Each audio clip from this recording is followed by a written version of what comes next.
Could Sony's Spider-Man universe be merged into the MCU? Well, that sounds absolutely crazy, but a report seemed to give implications that indeed was happening, and I have to say, I find the whole thing awfully scary. Let's talk about the possibilities of Morbius, Venom, and Madam Web being brought over to the MCU and its implications for Spider-Man 4.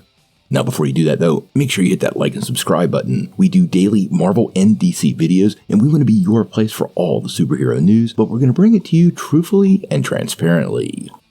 Now, the real magic of Spider-Man in the MCU is the agreement between Sony and Marvel Studios. If you remember correctly, back in 2015, Marvel set up an agreement with Sony which allowed Spider-Man to join the MCU in Civil War and then go on to appear in Spider-Man Homecoming, Avengers Infinity War, and Avengers Endgame. Now, if you remember correctly, when cameras were rolling on Far From Home, Sony executives decided they really didn't want Marvel's help anymore, and they were going to pull Tom Holland back into their Spider-Man universe, also known as the SSU. Now, undoubtedly, if that had happened, No Way Home would have looked a lot different. And quite honestly, we don't know exactly how long Peter Parker will remain in the MCU itself, although we have gotten reports for at least another trilogy. Now, the one thing we do know is this agreement won't last forever, and recently we got a report that the next upcoming Spider-Man movie will feature more connections to Sony's Spider-Man universe. Now, this report comes via Daniel Richtman, and like we always like to say, this isn't from Marvel Studios or Sony, it's not from Kevin Feige or Amy Pascal, so it's to be taken with a huge grain of salt, but it is interesting because we've heard some of these details recently in other reports.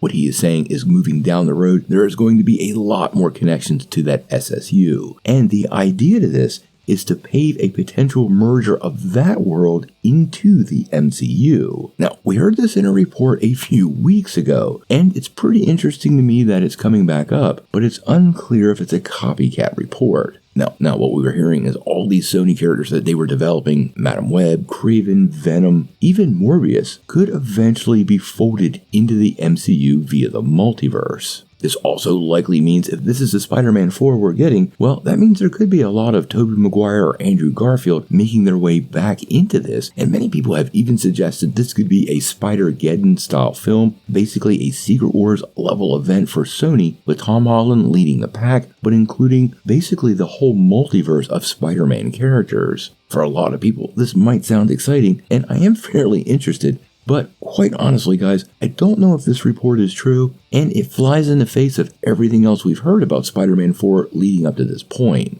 Now, despite those reports that those villains could be integrated after Secret Wars, which could be 4 or 5 years away, well, we're very likely to have 1 or 2 Spider-Man movies before that. And I absolutely know I am not alone in my level of excitement for the potential for regular, street-level Spider-Man adventures with him facing off with classic Spider-Man villains. We're all hoping to see Tom Holland square off with the Kingpin. There's a whole library of Spider-Man villains Marvel has yet to use, in particular Mr. Negative, who has been teased, and I honestly think if Spider-Man 4 is basically another multiverse adventure, it will feel like a pale copy from No Way Home, when we've recently saw how bad movies that don't connect with the fans do, and how instantly they take a downhill turn. Now again, this is a rumor, nothing's been confirmed so far, and honestly guys, I don't think I buy this report. I do think there will be crossover with these Spider-Man villains, and a lot of these details are going to come a little farther down the road. I think there's a strong chance Tom Hardy's Venom could appear in Secret Wars, as well as Jared Leto's Morbius. But all of these details are so far up in the air right now, and the movie is so far out, this kind of feels like a report of opportunity. Those Spider-Man villains would be helpful in the MCU. I do hope this happens one day.